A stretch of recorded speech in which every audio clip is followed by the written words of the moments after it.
All right. All right. Thank you. My mom will like that when she watches it back. I'm Daniel Norton. Welcome to OnSet. Here's Marissa. Set's over here. Marissa gets clapped in. I bring you Marissa. Spend the next hour just looking. Set's over here on the Mighty Mix. And we're going to talk about mixing flash with LEDs specifically. I think the last time I did something like this, I said constant lights and I got like 1,000 comments. I love people making comments. You should just say LED. Okay, so LED, there you go. So I'm only going to use LEDs, no HMIs today, no tungsten lights, no candles. So we're going to basically just talk about kind of the process of mixing the two sources together. If you are a hybrid creator, I feel like I'm talking too loud maybe, and you're shooting video in stills, or even if you're not, more and more we're seeing powerful LED lights. We're seeing, advantages to LED lights. The RGBWW type WWWs, LEDs, they are everywhere, right? And more people are realistically considering they can use them for their work. There's still great advantages to strobes, and we did a demo a few months back where I kind of still talked about why you might have one or the other. But I think realistically, a lot of us are going to end up with both, right? And it used to be for a lot of people, they'd have a big strobe kit and they'd have a big constant light kit, and they'd be separate, right? Because strobes were daylight balance, your tungsten lights were not, film was slow. Anyways, now people want to mix their lights together. We don't want to own a bunch of different kits. We can buy into a brand like Profoto, like we have here, that has both, or you can mix them. You could use, these are Nanlite that are lighting me. You could mix those. You could do anything you've got, right? Whatever you have, strobes plus constant lights, this is all going to work the same. So we're going to walk through the process, and then we're going to just kind of mess around a little bit. So let's do it, because I don't like to take too much time before I take a picture. All right. All right. So here's Marissa.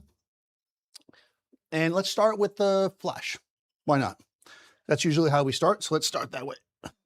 I'm going to put it on the wrong side this time. Whenever you're lighting somebody, because I get this question a lot, like, how do you know which side of the person to put the light on?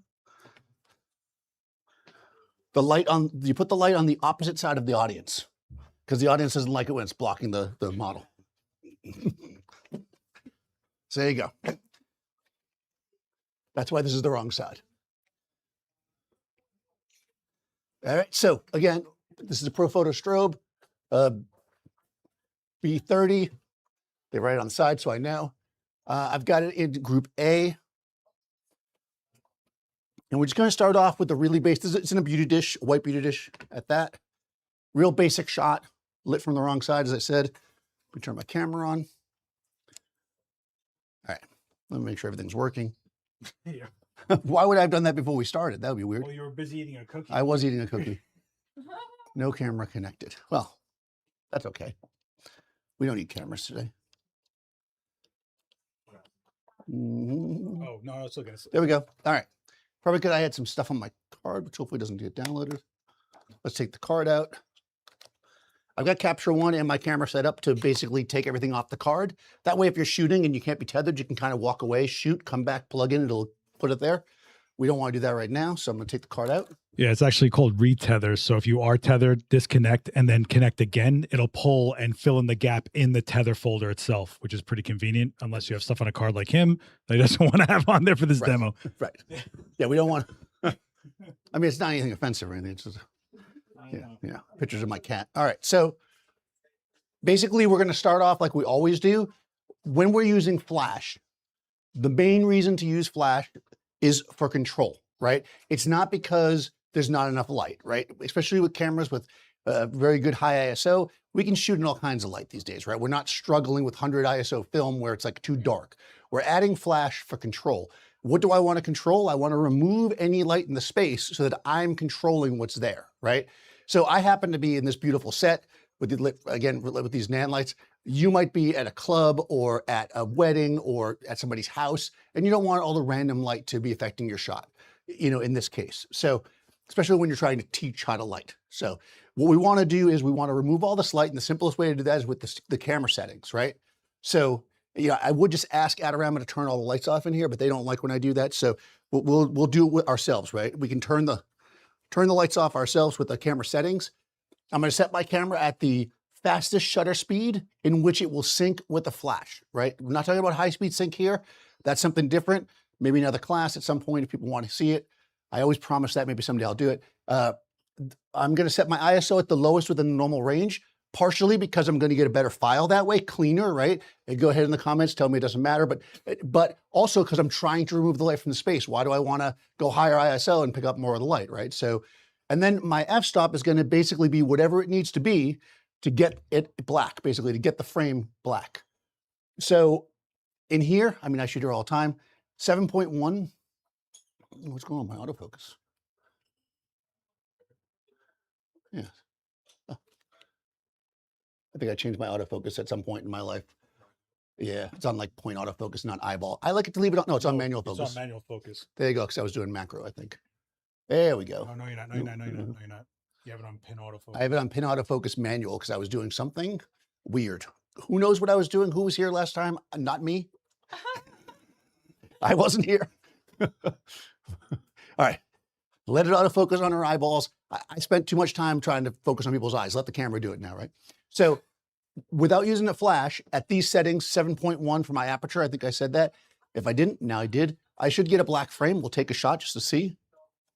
And we're over here in capture one, and we can see that indeed we don't see anything here. Just as kind of a final test, because I want to see like how dark is my dark, right?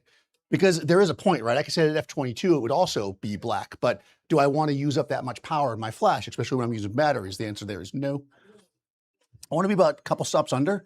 So I'm going to pull this over till I start seeing skin tone, and then I'm going to look where I'm under, and I'm about almost 3 stops under. Perfect, right? That's my shadow baseline, right? That means that I have some room to pull up and post. If I start adding things, and if we drag the shutter, which we're going to, we'll start seeing light infiltrate from the space, about 3 stops. So with all that being said, and using TTL, hold on. My mom's calling me. No, she's not. She's in the chat. Is she? Actually, my mom's got a cold, so she's not in the chat today. She's with my sister. So hopefully she feels better tomorrow. We're gonna shoot this now at the settings, and what we're gonna see now is the flash power. This is set on TTL through the lens metering. So effectively, I'm using the meter in my camera to set the exposure on the flash automatically, right? So people often say, why are you not using a meter? And I'm using the meter in my camera. I have it on matrix metering. It's focusing on Marissa's face, on her grill. Yep, it's a little hot, but that's okay. Just a smidge. Yeah, it's a smidge hot. So if you're using TTL or anything else, a light meter or whatever you're doing, you make a photo and it's too bright, don't panic, right? I'm not panicking. We're fine. Everything's good. Number one, that's well within the range I could save it, so I didn't lose the shot, which, I mean, I'm not going to keep that shot. But what I am going to do is make an adjustment, right? My camera is, well, first of all, I'm going to take another shot. Why? Because sometimes when strobes sit for a long time, when I'm gabbing, sometimes they build up a lot of power, and the first shot sometimes is off. We'll try it again. If it's still bright again, it's still a little hot. Okay, so what we're going to do is we're going to make an adjustment here. You can do it 2 different ways. I can go in and set a flash exposure compensation, in which case I'm saying, hey, flash, I appreciate the work you're doing, but you know what? It's a little too bright for me. Could you just turn it down a little bit? And what the flash will do is it will turn it down 1 or 2 stops, or a half stop or third stop, based on that recommendation. Now, the other way to do it would be to put it in manual and just turn the flash down. Why would I do each thing? If I put it in manual and I do that, and then Marissa takes 3 steps back and I take a shot, she'll be wrongly exposed, right? If I put it in TTL and do it with the exposure compensation, it will compensate when she moves, because that's what TTL does. TTL takes a fresh exposure every time. It's like having a little tiny photo assistant that flies back and forth. So I'm going to do that. I'm going to come in here. I'm just going to turn this down a little bit. Let's say 7/10 of a stop. Okay. There we go, right? That's a clean shot. She's kind of in the, yeah. In the what? In the pool of light. Because I'm using a grid, right? There's a grid on this beauty dish. This is kind of a very kind of like pool of light. Like the other day I came home and there was like this, I don't know if anybody else does this. I come in my house, I got groceries. and maybe you do that. I put them down and I look, and on my bookshelf, there's this like weird, like triangle of light, and it's kind of glowing. I'm looking around me, and I'm like, where is this coming from? So of course I go to it. I put my hand on it, and I'm trying to figure it out. Turns out You're there a was cat? there was a little crack of where my window shade had bent, and there was like raw daylight coming through, hitting the bookshelf. It was beautiful. That's what I think of here, right? It's got this like she's in the darkness, and there's like this beautiful kind of punchy light. It's just kind of creaming through and on her, right? And this is how we get inspired for lighting. We see things, we pay attention to it, right? This has nothing to do with this demo, but you know, it's photography in general.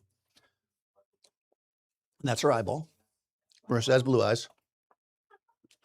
Marissa's got this shirt on because they're doing a new Little House on the Prairie TV show.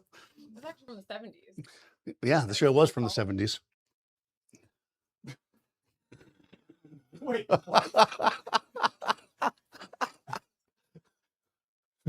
That's Marissa going, uh-huh. Okay. she was trying to trace like the weird, obscure joke I was making, that the show was from the 70s. But so is the shirt. Oh yeah, sure. This would be like, Yeah. All right, so sorry about that. Little sides right there. This is Marissa, you know, properly posed. This is her when I say something weird. So you get the two different. All right, so that's fine. We have an exposure. Now let's say that we wanted to add to it a constant light. So I could easily throw another flash up. Let's say we're going to light. Let's give her a separation light. I kind of like how the light is falling on the background. It's kind of just a little pool of light, giving her a little bit. But let's give her a little bit of light to separate her from the background, right? So I'm going to put that on this side opposite the audience. And how I determine that is that's where the plug is. You know, I mean, hey, maybe I put a box on this one. What do you think? Yeah, let's put a strip box on this. Yeah. 3 foot's fine. Yes, thank you. actually, you know what? This is Oh, no. OCF. That's a Oh, okay. No, I need the other one then, I think. Turn that off for a second. Okay, so we're going to switch boxes. So quick little thing there. This, while LEDs don't get hot like the old school tungsten lights, they still do, powerful LEDs still do get warm. So you want to make sure you're using the right kind of softbox with them. This is a OC, the first one we're going to grab was OCF. It's not technically rated for the heat. So we're going to switch to the new one, the RFI, which is, so this is heat rated. ooh. It can take the heat. All right. You might have been fine the other way, but you know, why take a chance? I mean, technically they're not my softboxes, but still. We don't want to melt Seth's softboxes. also, I don't know, group of people, fire, no, Yeah. you maybe. It's not like this is a great white concert, you know. know. All right, so I'm gonna put this on. Seth very nicely set it on like a greenish color for me. All right, so this can be all kinds of different colors. Looks like he's got it on a mix. You want on CCT? Uh, You want to make it just daylight? I want to make it like warm. Yeah, I want to make it. Okay, Seth's gonna set it for me. So it can do all kinds of different things. When you get one of these RGBWWW.profoto.com lights, you can basically have different modes, right? You've got your CCT mode, which is color mode, which is like your daylight to tungsten, right? It's like if you ever see bicolor lights, they do that. Then you've got your HSI mode, which can be kind of any color. And then they also usually have like gel modes. Is there a gel mode in there? Could we get like a light bastard amber? Ooh. Okay, no, okay. No, Yes, you can. Yes, You have yes. to go through it one by one. okay, well, the first bastard amber that we find. Oh my God. So Seth's gonna find that for me. Now, this might seem like a process, but back in the day, you'd have to get a gel out and tape it to the thing. We have to do that. Any questions so far while we're doing this? All right, he's just gonna leave it at 3,200. It's fine. Yeah, I know. I have a question. Shoot. The strobe is really hitting her eyes beautifully. But if we wanted to, you can see the reflection of Yep. the flash in the eye. if you wanted to remove that. So if you want to remove the reflection of the flash in the eye, well, reflections are based on the angle, right? So we always say it, and the science of it is the angle of incidence equals the angle of reflection, right? So if we don't want the light to reflect directly in the center of her eye, then she has to just look away and then it won't. But being that an eyeball is round, it's going to be hard to not have any catch light, which is what they call that in the eye, unless the light is very high or very low, or she's looking very far away. So if you really don't want anything in there, then being relatively close with a large source up high will usually get rid of it. But it's going to be hard to really take it out with this source. But that's how you would do it. It's all about angles, just like with glasses, right? Okay. So we can see, everybody who's sitting here live can see how bright this is, right? So let me just take a second. So this is at full power.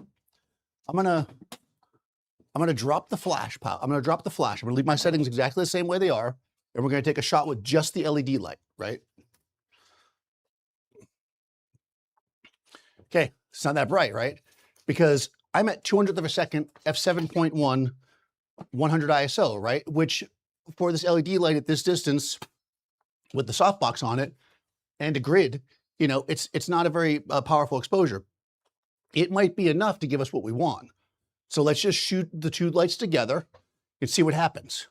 Since the LED light is not part of, like, I can turn it on, right? So I can still control it. Yeah. Since the LED light is not part of, it doesn't have TTL. What's that? Group C. It's in Group C. I can control it from here and turn it on and off, but I can control the power, but it's not going to automatically change like the way the TTL light will. So I may just switch everything to manual at some point, but let's just start here. And for this test, we'll have Marissa look a little more to the side, so we see the catch light will change slightly. Okay. So we see it's still in her eye, but it's not directly in the center anymore, right? It's up higher. If I could raise the light, and then that would get it even more higher. Or she could roll her up. Or we do that? Yeah. I have a big question. Yeah. Well, I don't think the issue. Oh, sorry. Yeah. Go ahead. What's the question? What is the optimum power for the backlight? Okay. Just 1 second. Come this way a little bit. And this. There you go. There you go. And then just look up, look this way, but then roll your eyes this way. So you're just looking with the other. We got your eyeballs. Give me 1 second because it's focusing on your shoulder. There we go. All right. Thank you, Marissa. Okay. So, you know, we can see we can move it around, right? Now it's back in the eye again, but that's basically how you do it. Optimum power, that comes down to the look that you want, right? So when we're talking about a hair light, I like to think of a hair light as being best when it's there. And then if you remove it, that's when you notice it. Like you're not staring at it, right? If I put it closer, it would be brighter. Is that what you're asking? Because that's the case. So here we can see, actually just for the point of, because I'm doing two things at once, I'm gonna fully explain this, sir. Let's do something more like this, Marissa, where you're more facing me. Okay. Kind of like this thing, so we can get a similar shot. Yeah. There we go. Hold on. I guess I'll leave a little bit at the top of your head, and I guess that's okay. Okay. Just so we have a baseline so we can look at it. So here's with our hair light. She's looking very 70s, as she thinks the 70s were. Okay. So we can see, right, no hair light, right, hair light. You see how it's just a subtle separation. We can just barely see it here. Do you want to do it Right. with a color so you can see it? Yeah, a color would be nice. What do you want to do? Well, I thought like an amber, but a I'm gonna red. go through all the Okay, boxes. well, like something warm, but not color temperature. Actually, let's just put an actual color. It's going to look bad because it's not going to make sense with her clothes. Oh, that's a blue. Blue will work. Yeah. Yeah, let's just go as cool as possible. Oh, we're gonna do it different. I'm going to use that. Okay. I'm not going to use that blue. That's Seth's blue. Come on Tuesday to watch Seth use that blue. Right. There you go. Yeah, greeny blue is good. Teal. Go with this with your. There we go. All right. So Now you can see it. yeah, you can see it a little more. You see it there?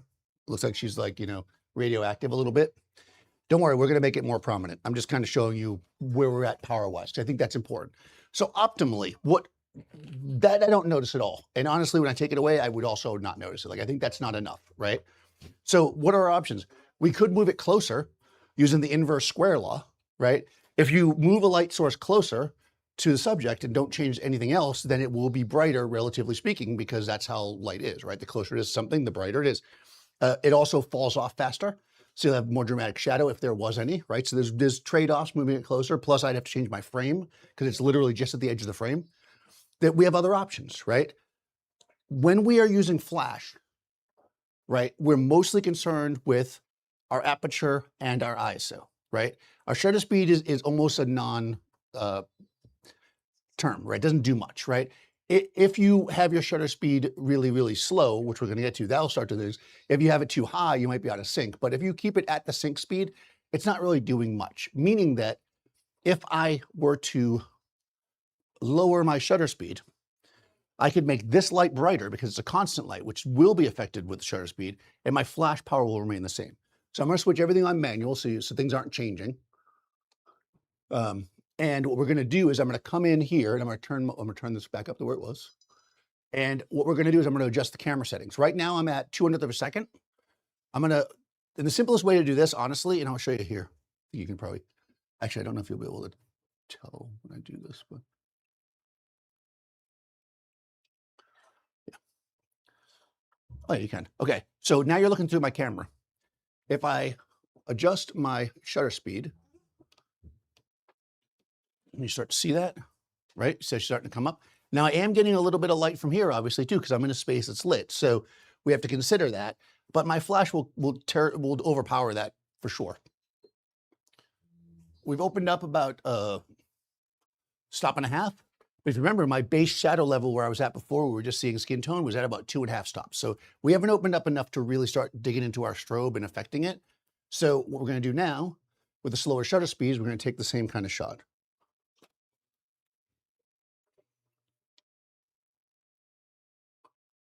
Okay, and now we can see it's starting to come up. Make sense? Shutter speed is affecting our, well, sure. The LED is affected by aperture, shutter speed, and ISO. The flash is really only affected by aperture and ISO, okay? If I were to turn around and change my ISO to do the same thing, and I didn't change the power of the flash would be overexposed. So if I'm mixing a flash exposure that I like, I need to focus on my shutter speed. That's really the key here. This would be the same if you're doing a separate light like this, or if, let's say, you wanted to mix it with light in a space. Like Joe McNally was just here last week. He used the light behind, and I'm sure he probably went to a slower shutter speed when he did that. Going to high speed sync. Or you could go in high speed sync. Use a 1.2. Yeah, I'm not going high speed sync. That's for the kids like Joe McNally. All right, I'm gonna make this back to a nicer light. We're gonna go warmer. Yeah.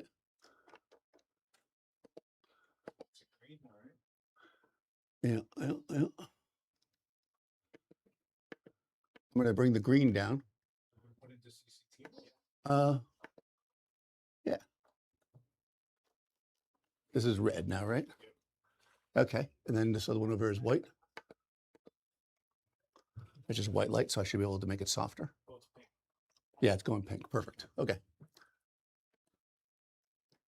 So basically I'm taking what red, right? Red light, and I'm effectively diluting it with white light, which means I'm making pink. So if you ever, mixed paints or anything like that, that's all I'm doing there. So again, this actually feels brighter too to me. So we're going to do another test. Well, it is with white light. Yeah, because it's white light, right? So you have to remember that when you're using these LEDs. It looks a smidge brighter, but let's just go for it. All right, here we go. And what we're going to get here now is this kind of like more reddish light, right? Reddish pink, right? If we wanted to get like more of a sunset light, we could do what originally we did, which was CCT mode. So yeah, if you don't mind. Seth's going to do that. Or if you could find me a nice sunset chill.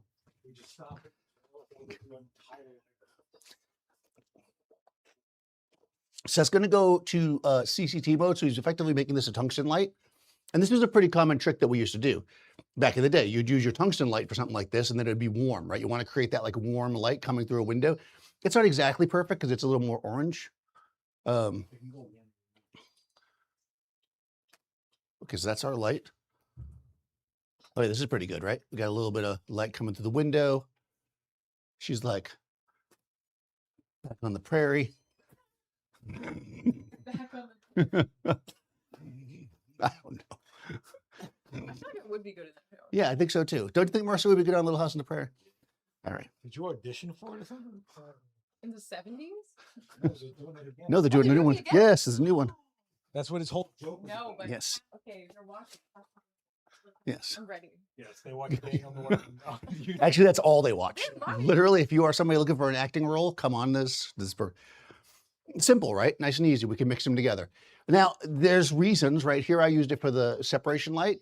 You might also want to use the flash for the background and the constant light for the front light, because the flash inherently is going to be more powerful. Let's say, for instance, we have this grayish background, but I want to really make it bright. It'll be hard for me to do that with this light, right? I have to really, yes. Why is it more inherently powerful? Why is the flash inherently more powerful? Well, you know what? In life, things aren't always made equal. And no, the flash is not, because the flash is not reliant on being constantly on, right? So your constant light is not nearly as, a flash is boom, and it's a lot of power all at once. So that's why flashes are way more powerful by its nature. This light is 600 watts of LED. Good size, a good powerful small flash would probably wipe this this LED out and make it gone. It'd be ugly, but it would make it. This flash is just inherently more powerful. Really an explosion.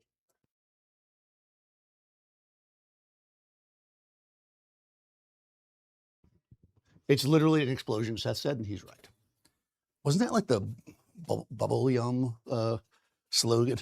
It's literally Yeah, it was like gum that no, it wasn't. Okay. No, their slogan was, "It's a xenon tube." That's what a flash. That's It's a xenon. That's what they are. Yeah, so I mean, to that point, just as this comes up as a topic while I'm moving lights around, that's why a lot of times when you see cameras, or let's say your phone, right, that has a quote flash, it's not a real flash, right? It's just an LED kind of pumping out. It's not like a real flash. So if you're buying like a small camera or whatever, and it doesn't have a xenon flash, it won't have the stopping power. It might still be useful, but it won't have the stopping power as an actual flash. Yeah, it'll have a long flash duration, which means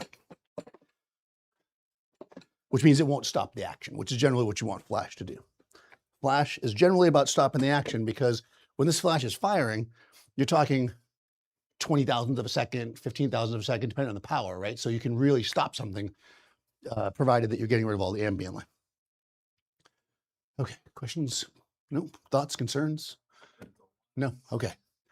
All right, so we're moving stuff around, putting the flash in the background, and we're gonna move our constant light to the front. I'm gonna light it now from the proper side, the side away from the audience. Now, just keep in mind that when you're using constant light, you're gonna blind the audience. There you go, there you go, you're welcome. Flash on this side and the constant light the other way. Yes. Why would I do that?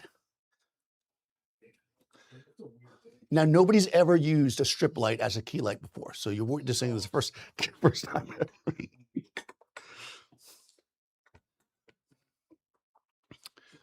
Okay. This is kind of nice, actually, I think. So I'm gonna take a second to look at it and be like, oh, this looks nice. We have this warmness about Marissa. She's lit fairly evenly with this nice box. It's a silver strip.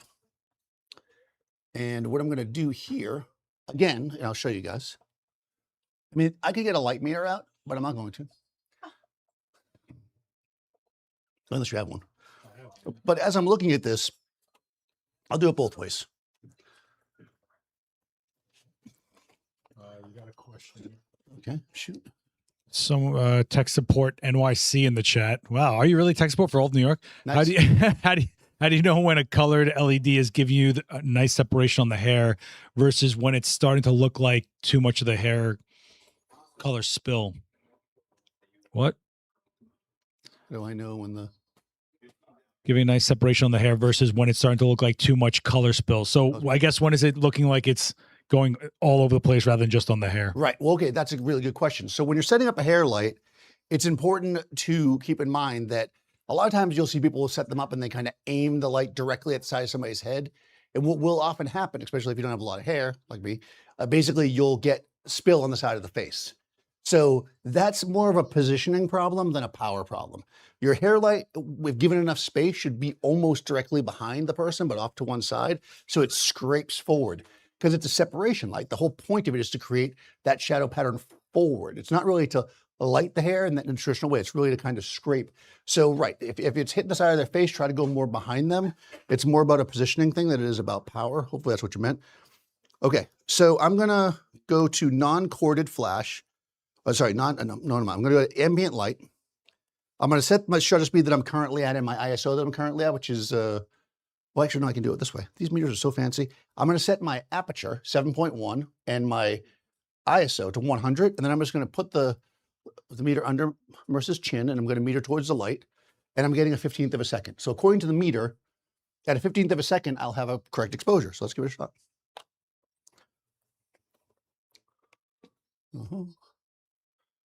Now I'm going to say a 15th of a second is going to be a little bit slow, but you know, Marissa's pretty good at standing still. All right. Oh, and I also use the flash too. Nobody look at that. Okay, hold on. Let me turn the flash off and let me do it again. All right, ready? Okay.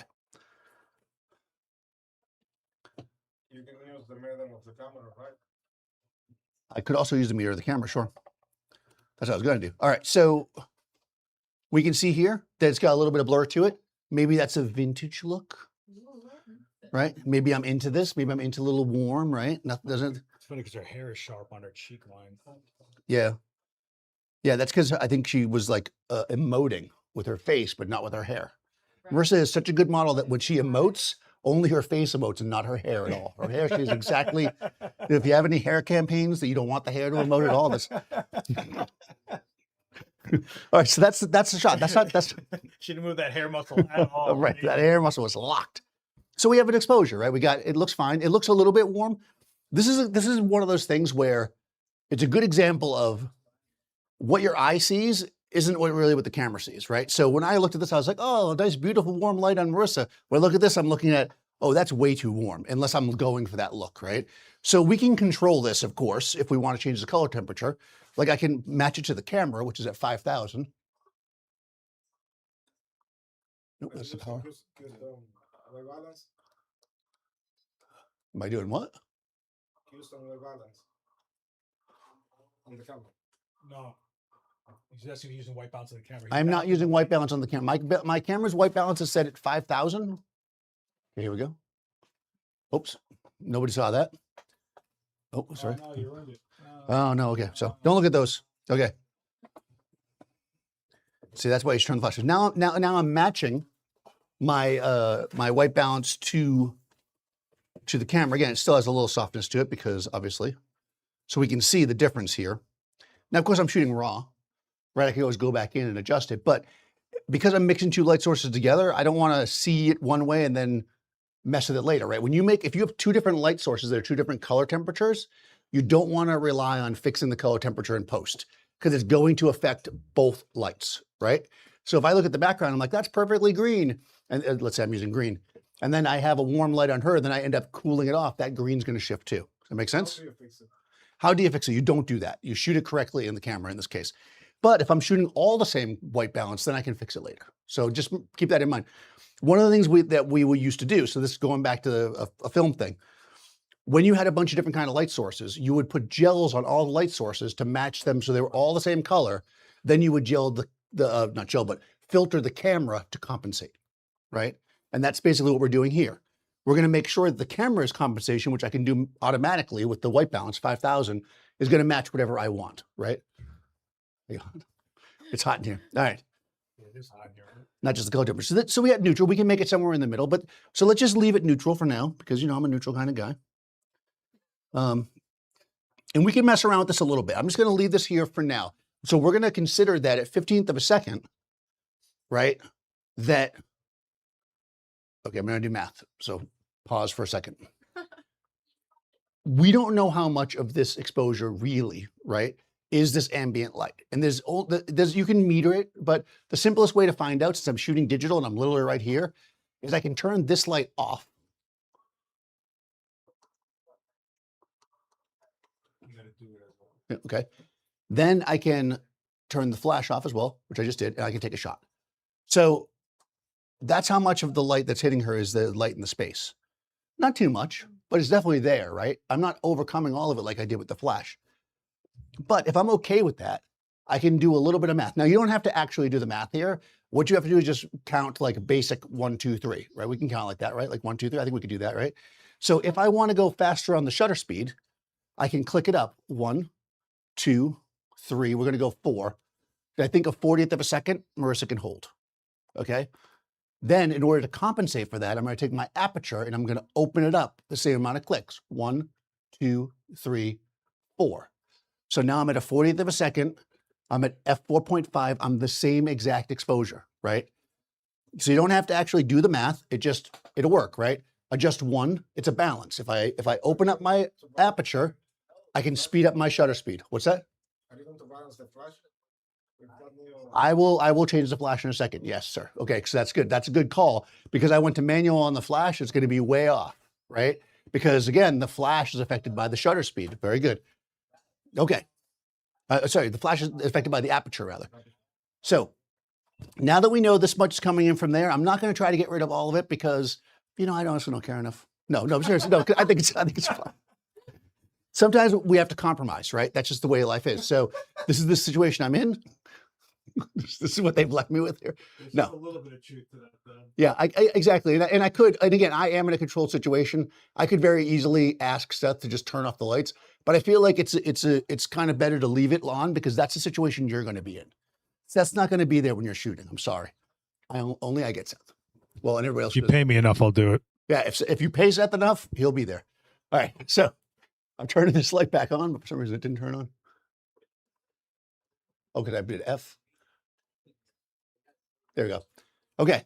Never tell the subject. No, always tell the subject you're going to turn the light on. But I once again did that. That's 2 demos in a row. All right. Again, I'm not using the flash yet. I got to fill a whole hour here, people. No, because I want to do it step by step so you understand it. Because I know people start to get lost on this part of it. Okay.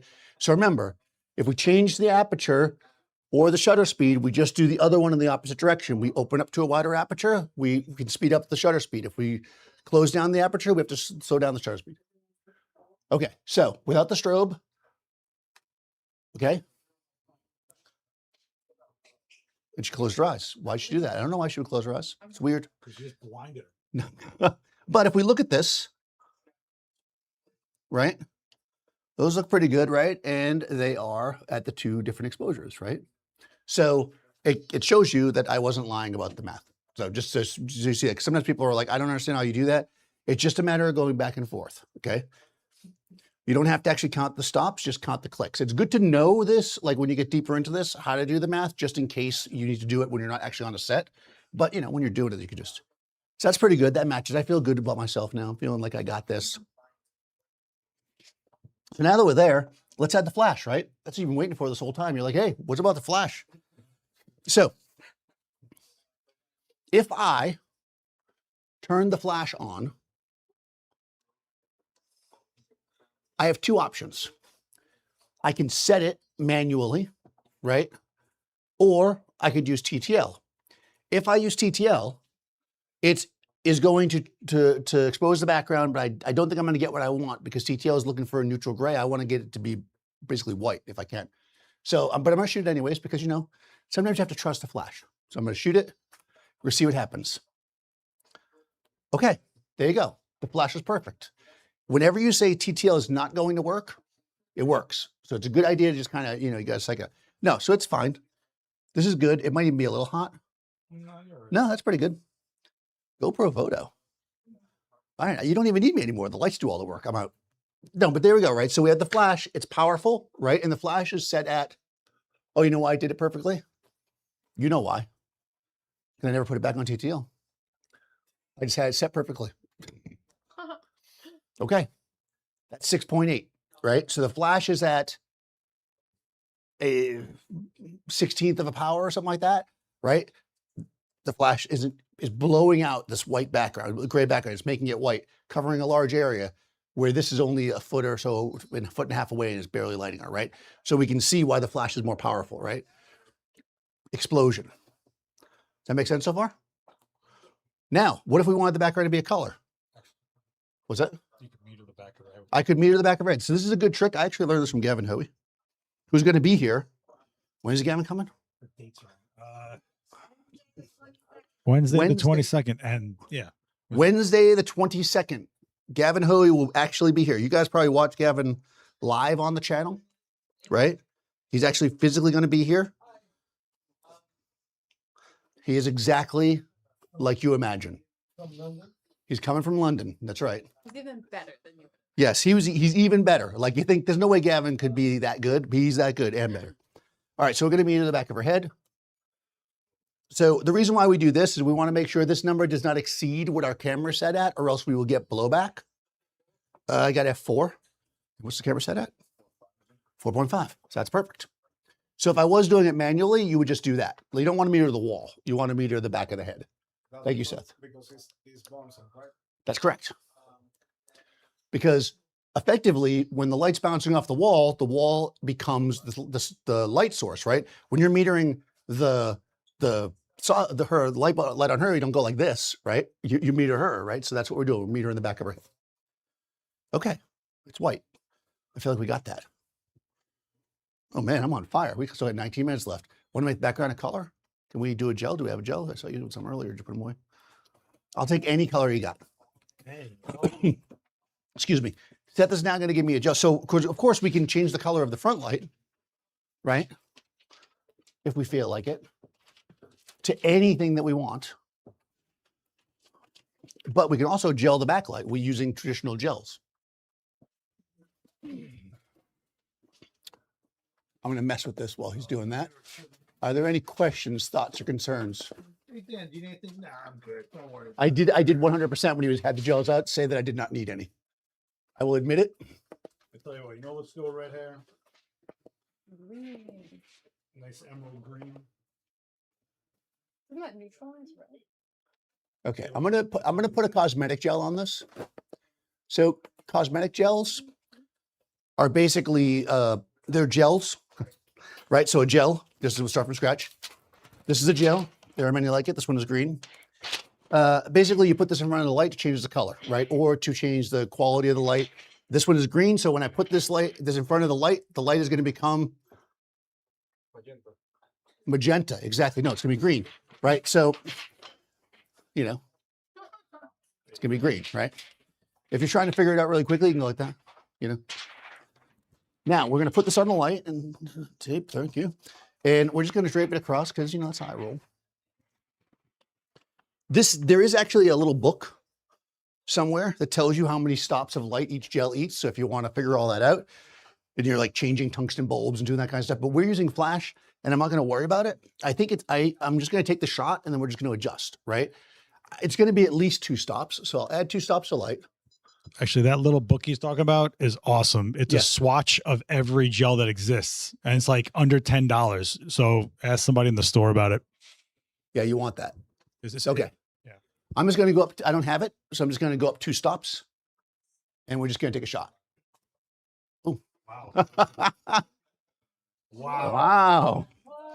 Wow. So what happened there? Everything. It actually functioned exactly how I was hoping it was going to. That whenever you're doing something, never say what's going to happen because it never does. So what happened here? Remember what we talked about before? This is our light source, right? So if I put a green gel on my softbox and I shot the softbox, but it was the proper exposure on the model, it would be white, right? Because it's overexposed because you're shooting the light source. So what we actually have to do is dial this down. Saturation of the gel is based on power, right? So in order to get good saturation, I'm turning both lights down for some reason. In order to get good saturation, I'm not going to do that anymore. Now she wants to do it. Do you want to do that shot again? What? Do you want to get the green around your hair again so you get a better shot? Oh, I don't know. Do you want me? Yeah, sure. All right, right. here we go. Be green. Be green. Okay. All right. So saturation is based on, perfect, is based on power. I'm sorry, yeah. So we're going to turn the power down. Exposure, I should say, not power. So instead of going up, actually, let's just start where we were. I'm going to go back to 6.8, which is what gave us a white background before, but we're considering this green gel is going to eat some light, right? So it's probably eating a stop or 2 of light. So in theory, the background should be a couple stops too dark, which is perfect because we want to get color on it. Might still be too much, but we'll see. No, that's good, right? So now we've got this nice green background, right? And we can add a cosmetic gel now to Marissa's, what I was going to do. So cosmetic gels are gels that are meant for skin tone, right? There's different ones. They go all the way from like a super kind of pinky all the way to like a more of an ambery brown, like, so depending on the skin tone of the subject, they've got a little bit of diffusion in them, which won't really matter here, but they kind of help clean up the skin, if you will. Back in the days of film, we used them a lot. Still use them sometimes on digital, but not as much. But I figure let's try it. So I'm going to change this to peach. This is Silver Rose. If there was ever a gel for Marissa, Silver Rose is the gel, right? Really? It's like an 80s metal song. Yeah, exactly. I'm going to turn off the flash in the background just so we can get a truer, better look. Yeah, okay, that's very nice. So we can see her skin tone Oh, wow. versus, oh, no, that's not the right one. Out of every frame you could pick. That's the one. No, I clicked on the wrong one. There we go. That's the one I want. Okay. Okay. No, is that still tungsten? There we go. Then we go. I'll go back to the clean strobe. That way we get clean color. So that's her skin tone naturally, right, with the strobe. We can see that it's added that look. Again, by itself, right? When I just showed it to you, it didn't look super peachy, but now you look at it, you can see that's clean, natural. That's what Marissa really looks like. This is the kind of pinky, glamoury Marissa that you might have seen in the cosmetics ad in the 70s. You know, she'd be smoking a cigarette and holding a tube of lipstick. All right. You come a long way, baby. All right, so here we go. Do they even have those cigarettes that you don't talk about? Oh, look at that. So I like that because it added that little bit of pink, right, which kind of contrasts nicely with the green that we have on the background, right? You see how we're playing the color a little bit, the depth of it. And again, I'm using the flash on the background because the flash is powerful. We're using one single light to light up a whole area. It's going to give us that power. I'm using this in the front because it's nice clean light, right? Well, earlier we were doing it the other way because the strobe gave us stopping power, right? So it depends on how you want to mix it. If you want to stop the subject, your light on them needs to be the flash. If that's not important, like in a portrait where they're holding, you just need a lot of power, then your strobe can be on the background, right? That's how you kind of want to think about that. That makes sense? Questions? Take a stop out of that backlight. All right, we're going to take a stop out of the backlight by request, by audience request, by Seth request. It's a little too pistachio. It's a little pistachio for Seth, which is fine. But, you know, if you're not into pistachio ice cream, there we go. Yeah, a little more saturation, right? We're adding some. Now, here's the thing. I can never get this to be super saturated because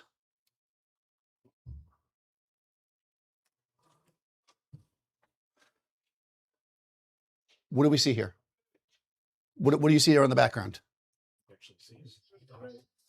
You see it gray, right? It's not what? No, it's not. It's not black. If the background's not black, that means this light is lighting it, which means it can never be 100% green because I'm not separating my lights properly. If I wanted to do that, I'd have to do a whole lot more work that I'm not willing to do.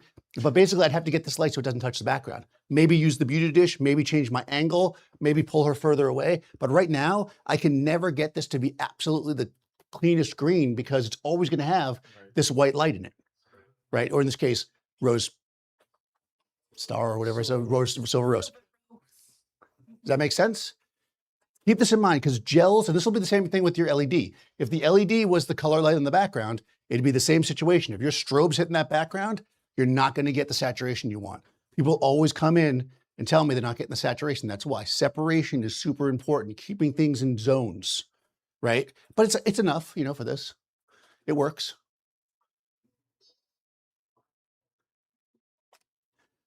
And we get our green, and we get our peach, and she looks like she's, you know, she looks like she was cut out by some bad Canva app, but she's really there. That's really Marissa. So Daniel, if you wanted to bring it back to her more neutral skin tone, yep, you would add more light to the front of her face. So if I wanted to bring it back to the more neutral skin tone, I would just remove the gel. I'm running a gel. Yeah. So if I go over here, I can just I could just go no gel. I can also change the saturation of the gel. Hold on, where's no gel? No gel, there we go. This should be more neutral.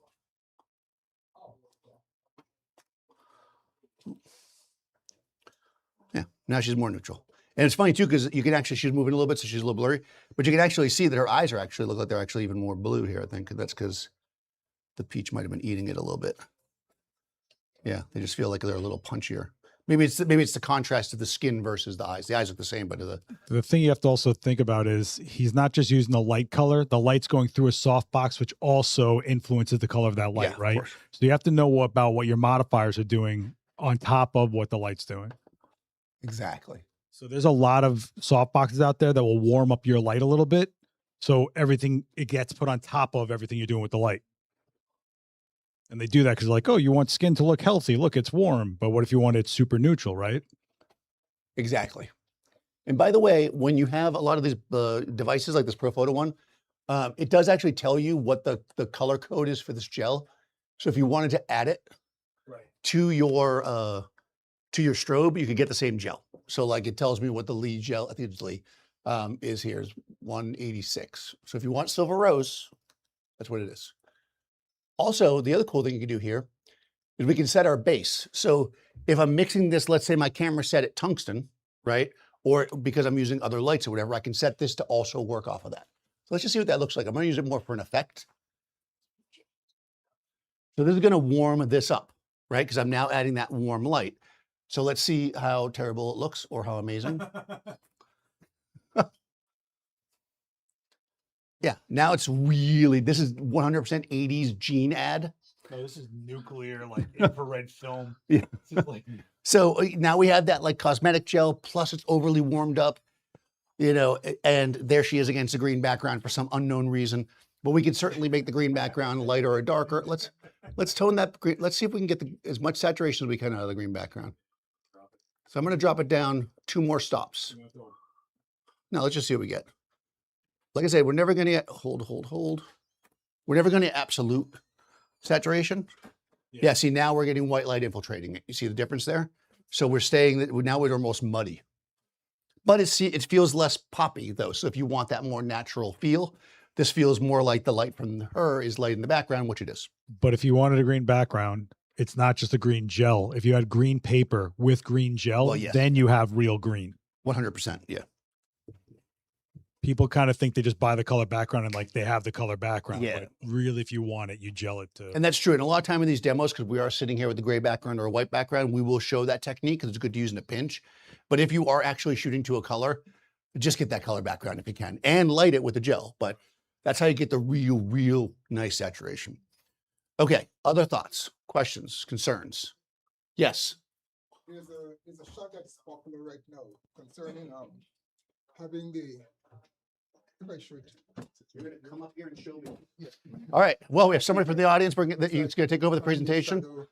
Having the shadow, right? Yes, you're showing a hard shadow on the background. That's a spotlight. Yeah. Okay, that's a spotlight. So basically what this gentleman showed me was effectively a spotlight. A spotlight is going to give you a hard focused light. It's a circle of light. You got a shadow on the background. Yeah, you're not going to get that with anything we have here. But you could use like a spotlight attachment. That's the simplest way to do that. Just a hard light basically, but the way with the circle and everything. Yeah, if you want a shadow. Just like in the subject, the spotlight. That is just one light, yeah. So here you go. I got 6 minutes. I'm gonna do it. I'm gonna do the kind of that. So when we're talking about shadows on the background, we have to consider the angle of the light, where the subject is relative to the background. Because if I shine a hard light at Marissa here, it's not gonna look like that. Because the closer you are to the background, the shadow will get closer to your body. It'll be tighter, right? So if I move Marissa right up against the background, I'm not going to do it with a hard light like that, but I'm just going to show you here.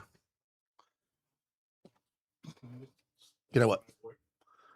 So what he showed me was effectively a spotlight, so a circle of light, a subject against the background with their shadow hard next to them. Kind of a classic spotlight shot. Yeah, we can already see when we get Marissa, you can see that you can see her shadow, right? So you see multiple shadows because we have lots of lights up here. But I'm pretty sure I should use with the flash, but yeah, let's do a zoom reflector. Okay, only for you, sir. Yeah, we should have. I should have walked away when I had the chance, but I didn't. So here we are. All right, we're here for you. We're going to use a zoom reflector. Brand new. The brand new zoom reflector, just for you. We're opening this thing. $7,000, Oh, no. It's freshly made. going to be dented in 3 seconds. Yeah, I would drop these things so quick I would not hand myself this. Yeah, I would not handle that either. Okay. Here we are. All right. So, by the way, the reason why they call this the zoom reflector is because if you look at any Profoto light, you'll see numbers on them, and the reflector literally zooms in and out. And on the side of it, they tell you what the beam angle is. So if you want to get that precise, you can. Wow. Yeah, nobody really does that. No, I'm kidding. No, people do it. I'm kidding, of course. People do it. Okay, here we go. Marissa, I'm turning the light on. Okay, one thing you'll notice is it's much brighter, right? One thing I'll notice is that Marissa used to be able to see. Yeah, you can do that actually. Just open your fingers. There you go. All right. Stand by. And again, this is not going to replicate exactly what you showed me, but this is the idea. We've got the flash kind of close to the camera. The closer it is to the camera, the smaller the shadow will be. I am in gel mode with no gel. So basically I'm in tungsten. Let's switch that. Thank you. I'll do whatever this is. Okay, well, I'm just gonna do this one time. There we go. That's daylight, which actually might come up a little bit cool for me because my camera's technically set at 5,000 because that's just the way I roll. Jeff told me. It's true. Yeah, that's perfect because we want to see the shadow. Yeah, do the cheesiest thing you can do. This is all about cheese. Now, what I'm going to do here is I'm going to kill the flash altogether. Okay. So I can actually see what's going on. So when you're doing this kind of exposure, because I'm in manual, right? So I could use a meter, but hold on. I said I was going to kill the flash, but I killed everything. There we go. Okay. The same way that I got the exposure before, right? So here's Marissa, right? She's very bright. That's what she feels. That's how Marissa feels right now. We're going to come in, and I'm going to choose to use my shutter speed because I don't want it to be blurry. And I'm just going to dial it in until it looks good. There we go. That's a little dark. There we go. All right. This is perfect. Marissa's ready. I'm ready. There's no flash going on. This is not at all the demo, but here we go.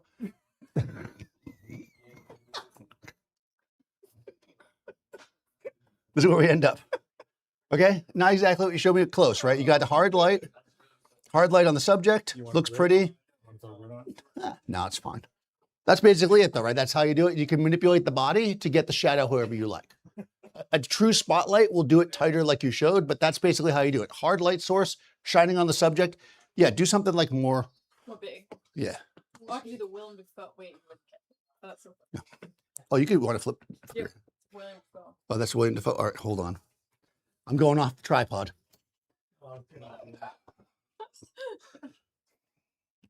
When we reach this point in the shoot where I'm going off the tripod, we know it's dangerous. What is this? I'm going to put that right in front of the camera. No, I won't do that. I'll put it right here. All right, here we go. This is not at all what this gentleman asked for, but I'm doing it for Marissa. Okay. Okay, so let's get an actual shadow. Okay, so yeah, big. Don't lean forward though. Yeah. No, like this. Oh. Yeah, there, that's it. That's it, chin up. Okay, perfect, perfect. Here we go. Nice. Okay, so, shadow, right? 1, 2, 3, easy. That's a pretty common thing. We could add flash to this, but we're out of time. Okay, so we'll see you next time. No, but you understand how to do it, right? This is a constant light source. If we wanted to add flash, we could just add it in, right? It wouldn't matter at all. We're already at 200th of a second, so I could put the flash in normally. It would freeze action, but that would defeat the shot that we were trying to do. Any other questions? What's the model number of that? You want to know the model number? No, I missed the first 15. It's a Ford Model T. I don't know. What are you talking about? This thing? This is a Profoto L600C. You were here earlier than This anybody. guy's You like a left, then you come in late. ringer. He's a ringer from Profoto. He's like, what is the exact product number? And could you give me the... No, that's a L600C. It's a RGBWWW light. And yeah, there you go from Profoto. Other questions? The strobe seems to be more gentle on the model, so you're not constantly with the bright light on the face. Yeah. And it's just- So the question is about the light being harsh, right? Basically.